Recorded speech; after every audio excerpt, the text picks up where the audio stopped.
Hi, I'm going to talk about the Indian education sector, the GATE training segment in India, the importance of value-added selling, product positioning, and the role that admission counselors and counseling play in the education segment, and of course the importance of structured evaluation or multi-stage evaluation that needs to be done in the courses that we offer at the training centers. Let's go one by one. If you look at any economy during times of recession, the hardest hit segments generally the hardest hit segments generally tend to be the first hit segments tend to be the recruitment sector and the financial services sector, and of course there are other sectors which also get impacted in maybe a serial manner. But there are a couple of sectors which are generally not so much hit during mild recessions or medium types of recessions. One is the restaurant business or the food business that seems to do pretty well or not get so much impacted, and of course the entertainment segment, because people want to get entertained and they still want to have food, maybe not in a five-star hotel, but still they still want to have food out and spend some quality time again, despite the recessionary trends in the market.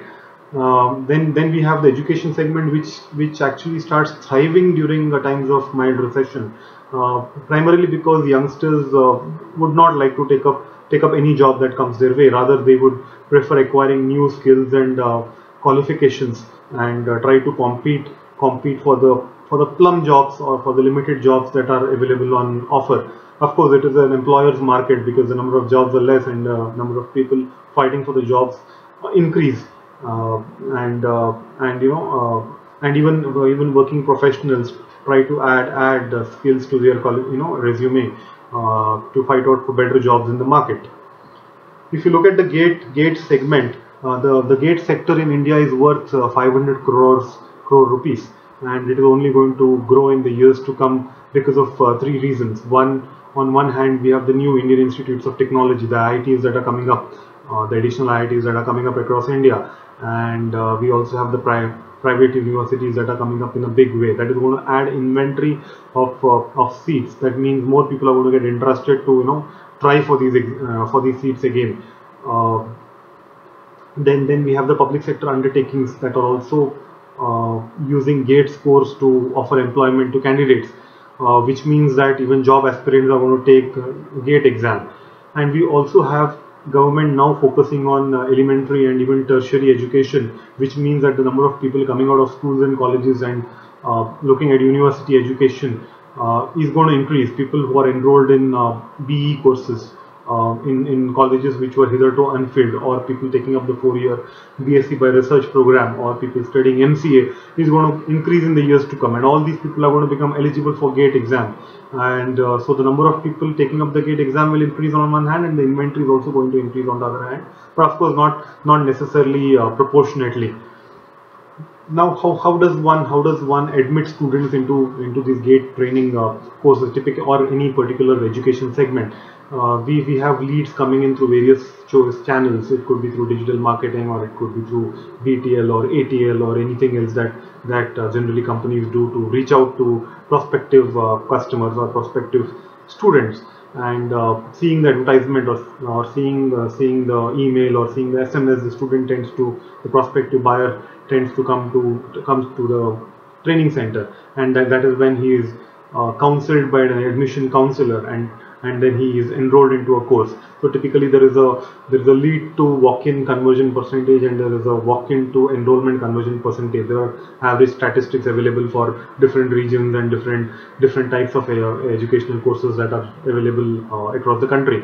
But if you look at the conversion percentage, they tend to be steady over a period of time given the quality of the counselors. So you can increase the percentage conversion to a certain extent by motivational incentives and loyalty programs and periodic trainings and upskilling of the counselors and so on. But the conversion percentage beyond a particular limit will not increase.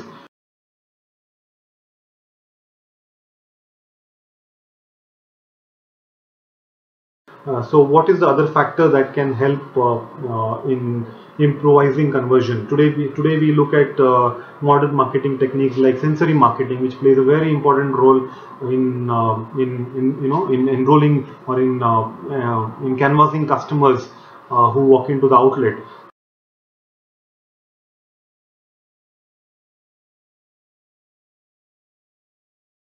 So we are living in a knowledge economy, we are living in a services economy. So when a customer walks into a center, when a prospective customer walks into a center, he is looking at the ambience, he's looking at the services that are being offered, the additional services that are being offered.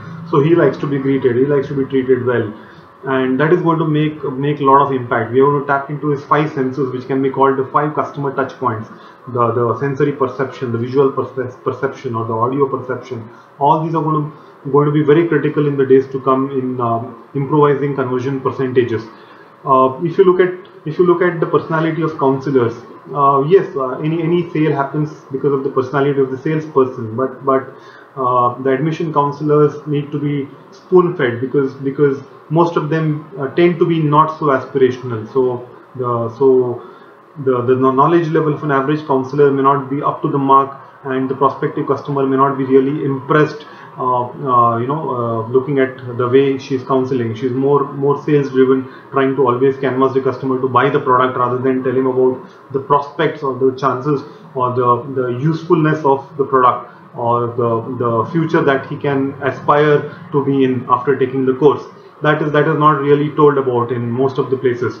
And I think that is difficult to also imbibe in the admission counselors. And the use of technology or ready-made material, not just the traditional brochures. Apart from that, we need to use technology to ensure that technology plays an important role in conversion rather than only the counselor, who is an important element though and will continue to be one. And to be coming to the product positioning, we should I think move beyond discount based selling, and we should look at value added sales.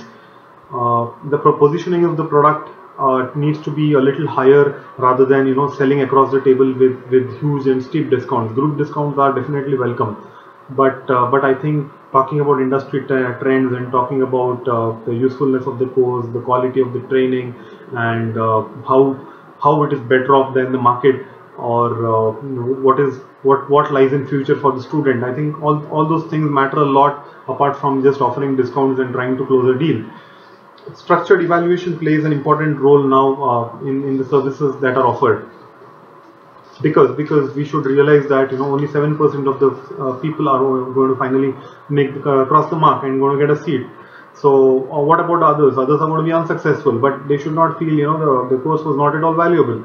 So what is the key takeaway from the course? So stage-wise evaluation makes him feel that yes, there is a benefit, there is an ROI from what he has invested, there is a learning from what he has invested. So he can apply that learning in trying to get jobs, or he can even try for GATE again. So all these factors I think have to be imbibed in the sales counseling process and even the academic evaluation process. That will go a long way in creating a better word of mouth in the market, which is quite important in today's fast market, where everything tends to go viral quickly. Thank you so much.